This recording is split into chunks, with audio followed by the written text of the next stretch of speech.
Dream হলে এরকম এটাই শেষ পর্ব। উঠো না এখানে আমরা দেখেছিলাম এইখানে হচ্ছে সামুদ্রিক যত প্রাণী আছে, যত কিছু আছে সব কিছু আমরা এখানে দেখতে পারবো। তার জন্য আপনাদের আমাদের সাথে থাকতে হবে। দেখেন এখানে কত বড় কচ্ছপ আর কত বড় বড় মাছ আর সমুদ্রের তলদেশে সবকিছু সামুদ্রিক প্রাণী আপনারা দেখতে থাকেন, যেগুলো মনে হচ্ছে আমরা দেখতে পাচ্ছি। আর আমার ছেলেরা কিন্তু অনেক খুশি, দুজনে মিলে সমুদ্রের তলের সবকিছু এত সুন্দর সুন্দর মাছ। এই পৃথিবীতে অনেক কিছু আমাদের অজানা, যেগুলো আল্লাহ ছাড়া আমরা বলতে পারবো না। আল্লাহ একমাত্র জানে। আল্লাহ এই পৃথিবীতে আরও কী কী অজানা রেখেছে, যেগুলো মানুষ জানে না। তবে দেখেন এগুলো কিন্তু সমুদ্রের তলদেশে থাকে, যেগুলো আমাদের দেখার সৌভাগ্য হয়েছে, আমাদের দেখা পর্যন্ত তারা পৌঁছে দিয়েছে।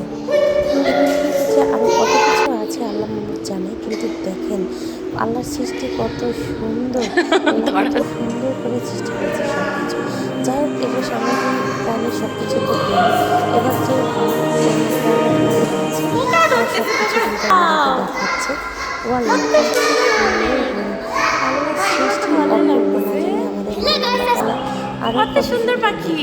এবার আসলে পাখি যাও তোমরা যাও। হচ্ছে মানে সুন্দরবনে চলে গেছে, যদি বা কখনো সুন্দরবন দেখার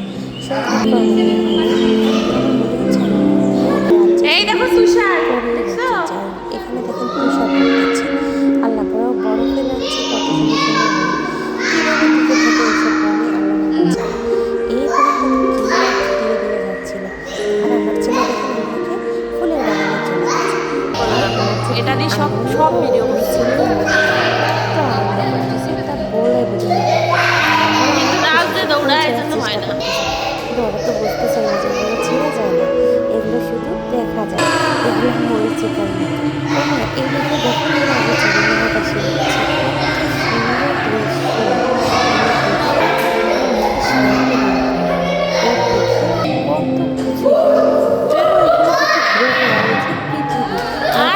পৃথিবী ধরে ফেলছে সমুদ্র।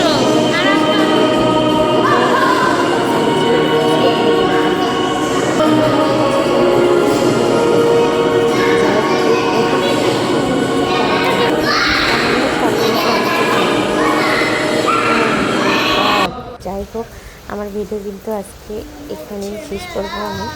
আর আমি যে ঘুরতে গিয়েছিলাম এটা আরেকটা পার্কে, যে ভিডিওটা আমি পরবর্তীতে আপনাদের সাথে শেয়ার করব।